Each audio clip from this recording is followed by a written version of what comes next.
아멘. 할렐루야. 지난 주간 날씨가 많이 더웠죠.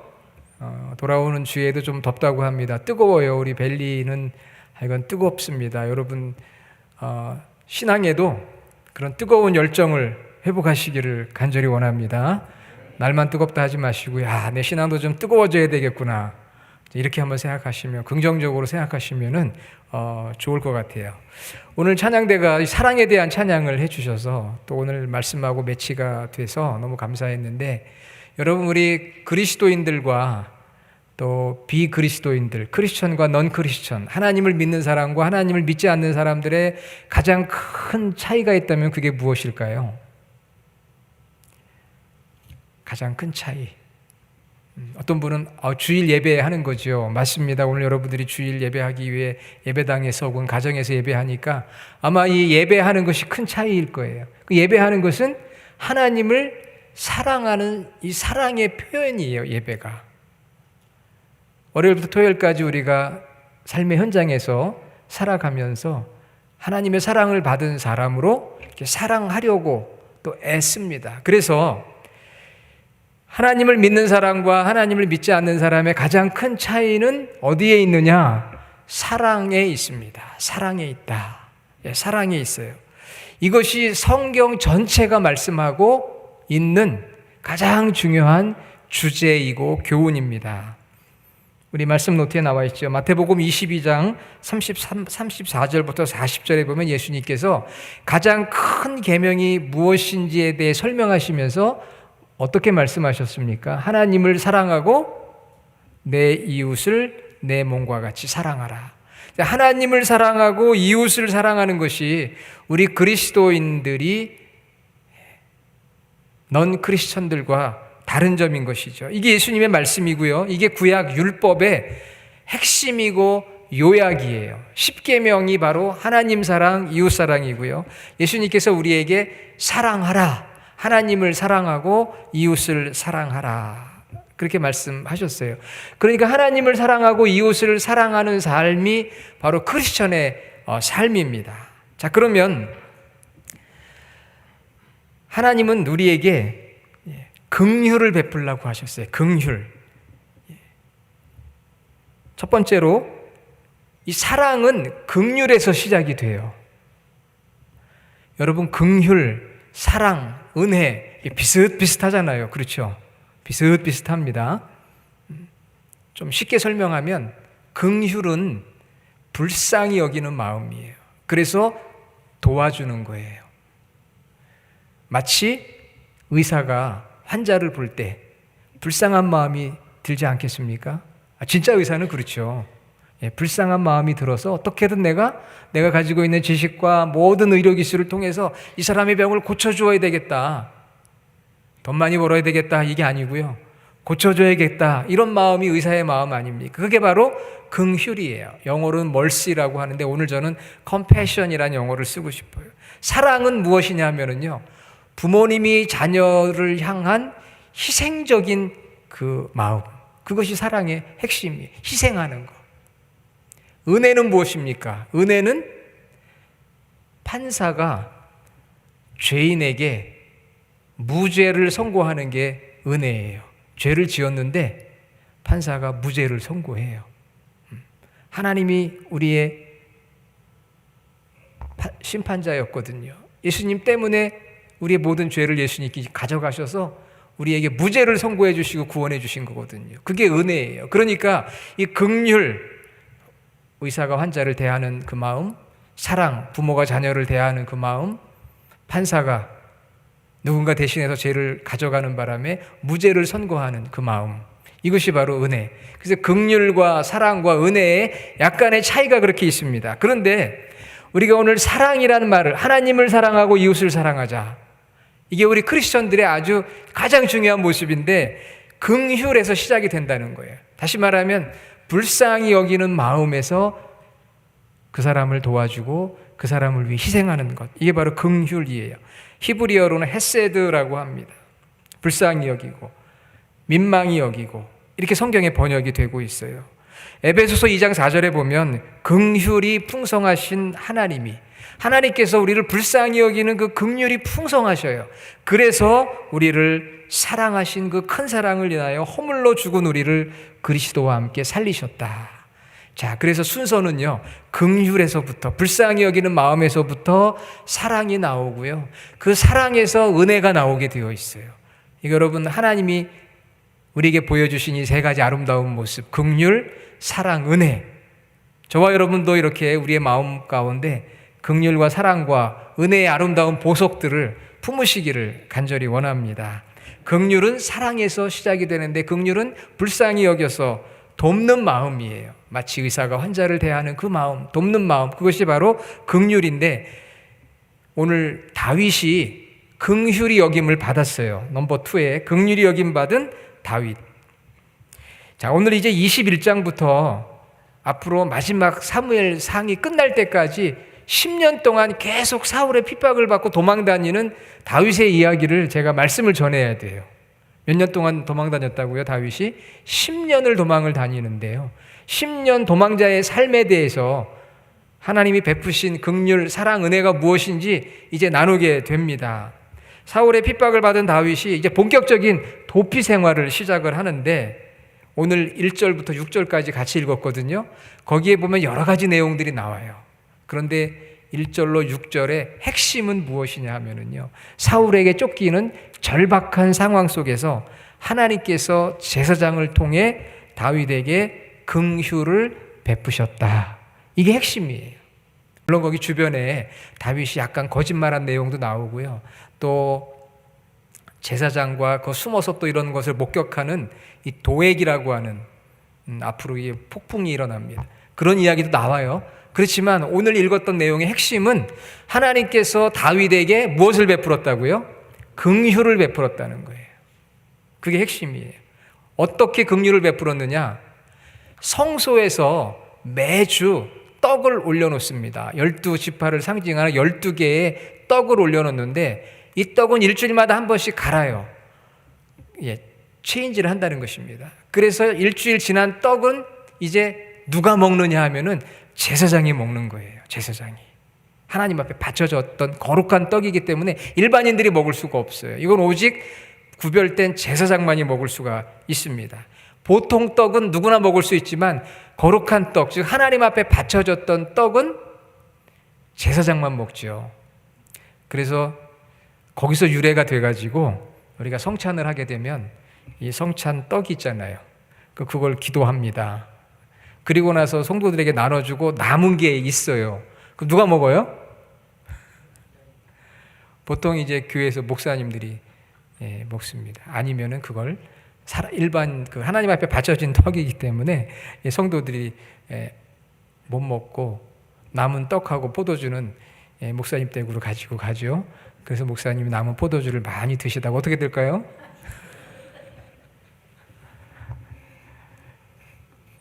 저도 많이 냉장고에다가 이렇게 떡도 넣고, 물론 이제 저희는 이제 포도주를 주스로 하니까 뭐 크게 관계는 없습니다.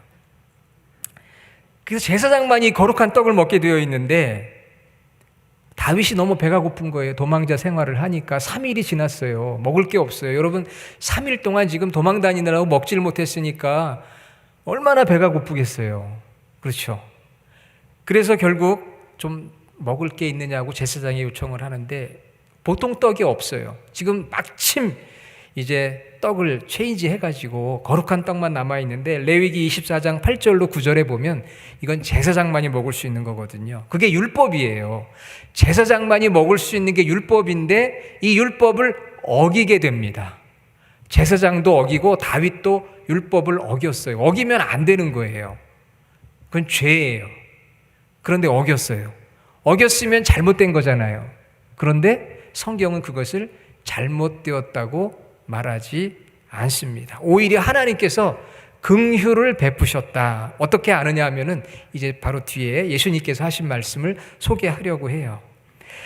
배고픈 다윗을 불쌍히 여긴 하나님께서 제사장을 통해 다윗에게 제사장만이 먹을 수 있는 거룩한 떡을 제공해 주었습니다. 그래서 다윗이 그 옆에 함께했던 소년들과 더불어 그 떡을 먹게 되었어요. 율법을 어긴 거였지만 율법을 어긴 것이 아니라 하나님의 긍휼을 입게 되었던 거예요. 그래서 다윗은 평생에 이런 하나님의 긍휼을 찬양했어요. 여러분 시편 읽어보면 긍휼을 찬양하는 다윗의 그 찬양이 많이 나오는데 대표적인 거 하나 소개하면은 시편 40편 11절 여호와여 주의 긍휼을 내게 그치지 마시고 주의 인자와 진리로 나를 항상 보호하소서.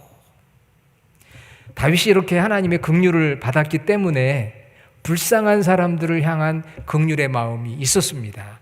이제 앞으로 말씀 나누겠지만 사무엘상 22장 2절에 보니까요. 뭐라고 되어 있냐면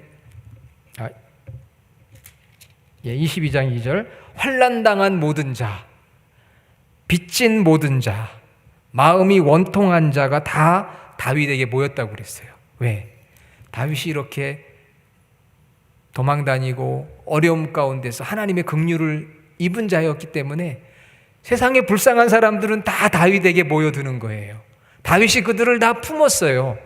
그런 위대한 지도자가 될 수 있었던 것은 이런 10년의 도망 기간 동안 연단되어진 것이고요. 그 안에서 하나님의 긍휼하심을 입었기 때문에 다른 사람을 긍휼히 여길 수 있었습니다. 여러분, 하나님의 긍휼하심을 입고 사랑을 입은 저희들이기 때문에 우리가 남들을 향해서 긍휼을 베풀 수 있고 사랑할 수 있는 이유가 되는 거예요. 여러분 나중에 묵상과 적용할 때 거기 다 나와 있습니다. 자, 그래서 이제는 율법보다는 긍휼이 우선이다. 이렇게 예수님이 말씀해 주셨어요. 마태복음 12장 1절로 7절에 보니까 예수님께서 안식일 날 제자들과 함께 길을 가다가 밀밭 사이로 지나가는데 제자들이 너무 배가 고파가지고 밀 이삭을 잘라 먹었습니다. 여러분, 밀 이삭을 잘라 먹는 게 뭐 그렇게 대단한 일이겠어요? 배가 고픈데. 하지만 밀 이삭을 자르는 것은 일종의 추수하는 행위예요. 안식일 날 추수를 하면 안 됩니다. 왜? 급한 게 아니거든요. 추수는 내일 하면 되거든요. 그런데 제자들이 너무 배고프니까 그 이삭을 잘라 먹었어요. 바리새인들이 그걸 보고 예수님께 항의합니다. 마태복음 12장 2절에 어떻게 당신의 제자들은 안식일에 하지 않아야 될 일을 합니까? 라고 정죄하고 비난을 해요. 왜? 안식일법을 어겼다는 거죠. 안식일에는 밀이삭을 잘라 먹으면 안 되는데 제자들이 잘라 먹었어요. 왜? 배가 고파가지고. 그때 예수님께서 너희들 알지 않느냐? 너희들이 가장 존경하는 다윗도 그렇게 했다. 다윗도 배가 고파서 먹지 말아야 될 거룩한 떡을 먹지 않았더냐? 그게 하나님께서 긍휼을 베푸신 놀라운 사건인 것을 너희는 모르느냐? 지금 우리 제자들이 배가 고픈데 밀 이삭을 잘라 먹는 것은 그들에게 정말 하나님이 베푸신 긍휼과 같은 것이다. 그것을 가지고 정죄하고 판단하고 비난해서는 안 된다. 하나님이 진정으로 원하시는 것은 형식적인 종교가 아니고 사랑의 마음이다. 사랑의 마음을 가지고 하나님 앞에 나아가야지. 사랑의 마음을 가지고 사람들에게 나아가야지. 율법의 조항만 지킨다고 해서 그게 성경의 정신이 아니다.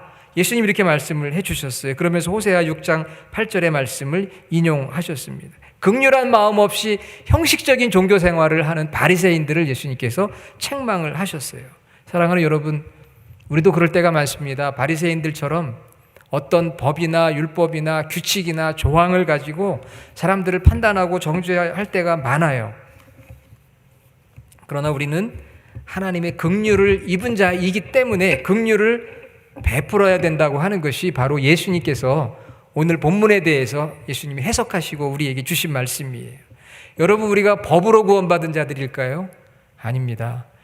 율법으로 저희들은 하나님 앞에서 의롭다 인정을 받을 수가 없어요. 약간의 차이는 있지만 우리는 하나님의 긍휼하심 때문에, 하나님의 사랑 때문에, 하나님의 은혜 때문에 우리가 구원받은 것이거든요. 그래서 디도서 3장 5절에 우리를 구원하시되 우리가 행한 바 의로운 행위로 말미암지 아니하고 오직 그의 긍휼하심을 따라 중생의 시승과 성령의 새롭게 하심으로 하셨으니, 여러분, 우리 구원받은 것은요 법으로 구원받은 게 아니에요. 법으로 들이대면 우리는 다 죄인일 수밖에 없습니다.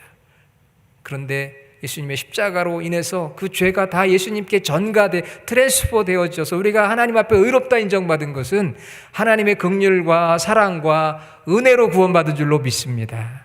그래서 하나님의 은혜로 구원받았기 때문에 다른 사람에게도 긍휼을 베풀어야 한다고 하는 것이 예수님의 말씀이고 오늘 본문에 나오는 다윗의 이야기의 핵심인 거예요.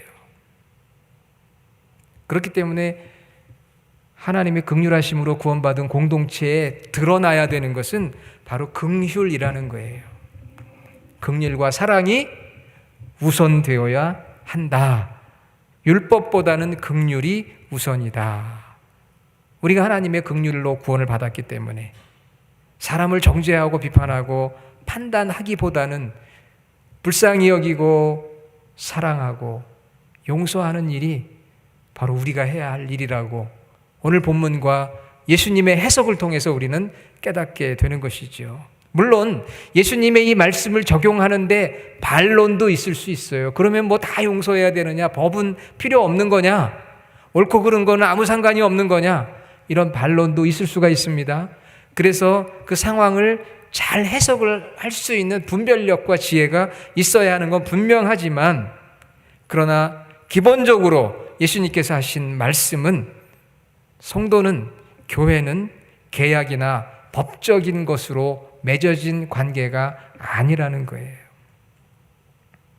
여러분 교회에서 누가 책임을 잘 못했다고 그래서 해고합니까? 권사님 다음 주부터 나오지 마세요. 이럴 수 있어요?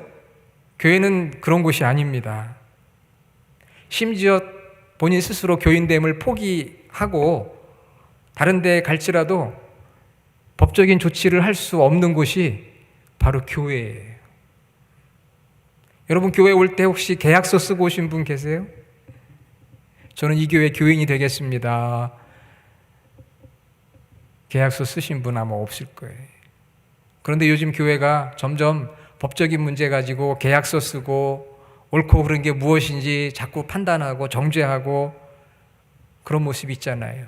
교회는 자발적 공동체, 하나님의 그 사랑과 은혜, 긍휼하심을 입은 그래서 내가 하나님을 사랑하고 성도를 사랑하는 자발적인 공동체이기 때문에 파워가 있는 거예요. 그러나 또 한편으로는 어려워요. 왜? 마음에 안 들면 자기 마음대로 하니까 어떻게 제재할 수 있는 방법이 있어요? 없어요? 교회는? 제재할 수 있는 방법 아무것도 없어요. 벌금을 줄 수도 없고 그렇잖아요. 여러분들이 교회에 예물을 드릴 때 그 예물 안 드린다고 무슨 교회에서 컬렉션 컴퍼니에서 연락 가나요? 아니잖아요. 자원하는 마음으로 기쁜 마음으로 즐거운 마음으로 감사해서 하는 데가 교회거든요. 그래서 파워풀하고 좋기도 한데 이것을 악용하면 정말 힘든 데가 교회일 수밖에 없는 거죠. 교회는 하나님으로부터 나온 긍휼과 사랑과 은혜로 맺어진 성도들이 계속해서 만나고 관계를 맺어가고 세워져가는 공동체거든요. 그 진리를 우리는 잊지 말아야 됩니다. 그래서 서로 이해하고 격려하고 위로하고 잘못하면 용서를 하고 용서를 구하고 용납하고 힘들어도 그렇게 해야 하는 것이 바로 교회입니다. 불쌍히 여기는 마음이 법으로 정죄하고 판단하는 것보다 우선이라고 하는 것, 그것을 바로 예수님께서 말씀을 해 주셨어요. 여러분 성도들을 대할 때 어떤 기준으로 성도들을 대합니까? 배고픈 다윗에게 제사장만이 먹을 수 있는 거룩한 떡을 내어주시는 하나님의 그 긍휼의 마음, 그 긍휼의 마음을 가지고 성도들을 바라보는 거죠. 내가 가지고 있는 내 기준과 판단, 율법, 이게 아닙니다. 하나님으로부터 받은 긍휼과 사랑과 은혜로 성도를 바라보고 사랑하는 것이 바로 교회 공동체의 모습이에요. 자, 결론으로 들어갑니다. 교회는 율법으로 성도의 부족함을 정죄하기보다는 긍휼과 사랑으로 섬기고 도와주는 것이 교회예요. 그래서 성경은 이렇게 말씀합니다. 마태복음 5장 7절에 긍휼히 여기는 자는 복이 있나니 저희가 긍휼히 여김을 받을 것이며, 또 긍휼을 베풀 때는 억지로 해서는 안 됩니다. 로마서 12장 8절 긍휼을 베푸는 자는 즐거움으로 할 것이라. 야고보서 2장 13절 긍휼을 행하지 아니하는 자에게는 긍휼 없는 심판이 있으리라. 아니 하나님께서 긍휼히 여겨서 우리를 구원해 주셨는데 우리는 긍휼을 베풀지 않아요. 그럼 하나님께서 우리에게 뭐라고 하시겠습니까? 나는 너에게 이렇게 긍휼을 베풀고 사랑하고 은혜를 베풀었는데 도대체 너는 어떻게 되먹었길래 그렇게 긍휼도 사랑도 은혜도 없냐? 이러지 않겠습니까? 뉴욕에 라과디아 공항이 있다고 합니다. 저 가보지는 않아가지고요. 예, 라과디아, 이름 발음도 힘드네요. 라과디아 공항이 있는데요. 이 공항은 한 사람의 이름을 딴 공항이에요. 그 사람의 이름은 피오렐로 헨리 라과디아인데요. 1882년에 태어나서 1947년에 죽었어요. 미국의 법조인이고 정치가입니다. 1934년부터 1945년까지 뉴욕 시장을 역임했는데요. 시장이 되기 전에 이분이 명판사였대요. 명판사.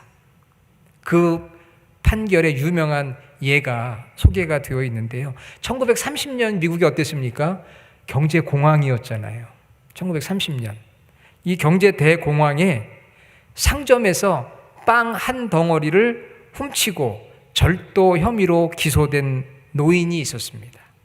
이 사람에 대해서 라과디아 판사가 벌금형 10불 벌금형을 선고했어요. 10불이라고 하니까 지금 생각에 굉장히 작네 하지만요. 1930년대 1달러의 가치를 환산해 보니까 10불은 지금의 약 500불에 해당이 되는 액수였습니다. 그러니까 상점에서 빵을 훔친 절도한 그 노인에게 판사가 500불 벌금을 내라 이렇게 선고한 거예요. 그런데 그 다음에 놀라운 반전이 있었습니다. 이 판사가 그 재판정에 많은 방청객들이 있었거든요. 그런데 판사가 뭐라고 이야기했느냐? 이 노인이 먹을 게 없어서 빵을 훔치다 걸려 벌금 500불을 받게 되었는데 판사인 나도 이 어려운 상황에 이런 어려움 속에 있는 사람의 처지를 알지 못하고 나도 아무 도움을 주지 않았기 때문에 판사인 나에게 내가 500불 벌금형을 선고합니다. 그랬어요. 나도 아무것도 안 했기 때문에 이렇게 어려운 사람들이 많은데 내가 돌보지 않았기 때문에 나는 나 스스로에게 500불을 벌금형으로 선고합니다. 방치한 책임을 물었습니다. 그리고는 방청객들에게 이야기했어요. 여러분들에게도 저는 벌금형을 선고하겠습니다. 50센트, 지금으로 말하면 20불에서 25불, 아마 20불짜리가 내기가 쉬울 테니까 20불 선고합니다. 그래서 그 자리에서 돈을 모았어요. 판사가 500불 내놓고 방청객으로 온 사람들도 20불씩 다 내놨습니다. 얼마가 모여졌는지는 모르는데요. 그 노인의 벌금형 500불을 해결하고 나머지 돈은 그 노인에게 돌려주었습니다. 이 돈을 가지고 가서 먹을 거를 사십시오. 내가 긍휼히 여기지 못한 죄가 있었다고 판사가 그렇게 선고한 것이죠. 여러분, 만약 우리가 이런 마음만을 가지고 살아간다면 이 사회가 어떻게 됐을까요? 교회가 어땠을까요? 우리는 남을 쉽게 정죄하고 판단하지만 내가 그를 돕지 못한, 그를 위해 기도하지 못한 그런 부족함이 내게 있었으면 우리는 돌보지 못할 때가 너무나 많이 있습니다. 우리 인도의 국부인 간디의 명언 중에 여러분 들어보셨을 거예요. 나는 예수가 좋다. 그러나 기독교인은 싫다. 왜? 그들은 예수를 닮지 않았기 때문이다.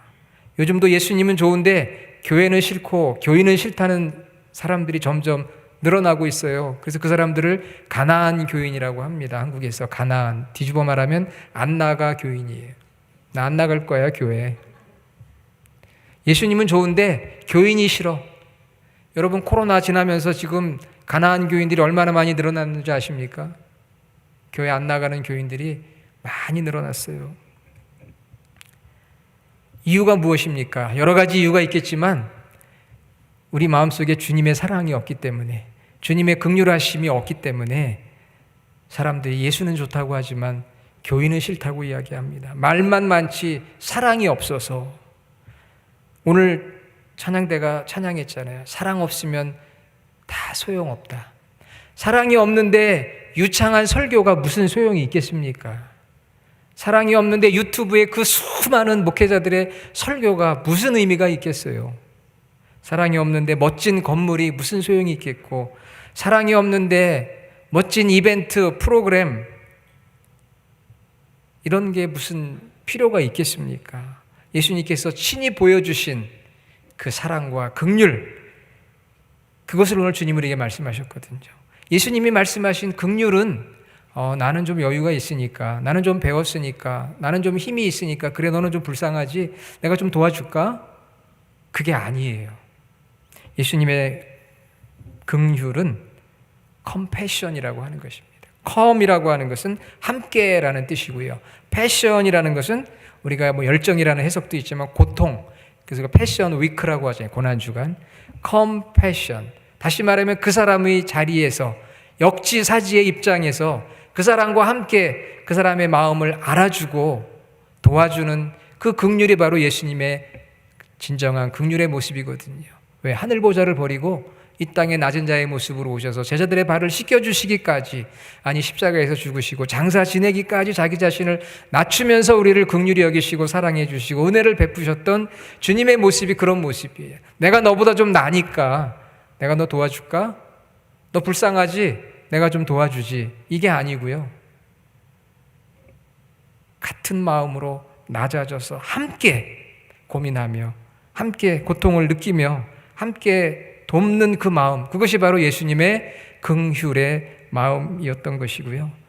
그것이 바로 오늘 교회에서 회복되어야 될, 아니 저부터 우리 모두가 회복되어야 될 주님의 마음입니다. 그래서 저와 여러분, 우리 벨리 주하나 교회가 정말 오늘 예수님의 이 긍휼의 마음, 또 다윗을 불쌍히 여겨 거룩한 떡을 내어주셨던 하나님의 긍휼한 마음을 가지고 서로 섬기고 사랑하고 주님이 기뻐하시는 교회가 되는 저희 벨리 주하나 교회가 되기를 주의 이름으로 축원합니다.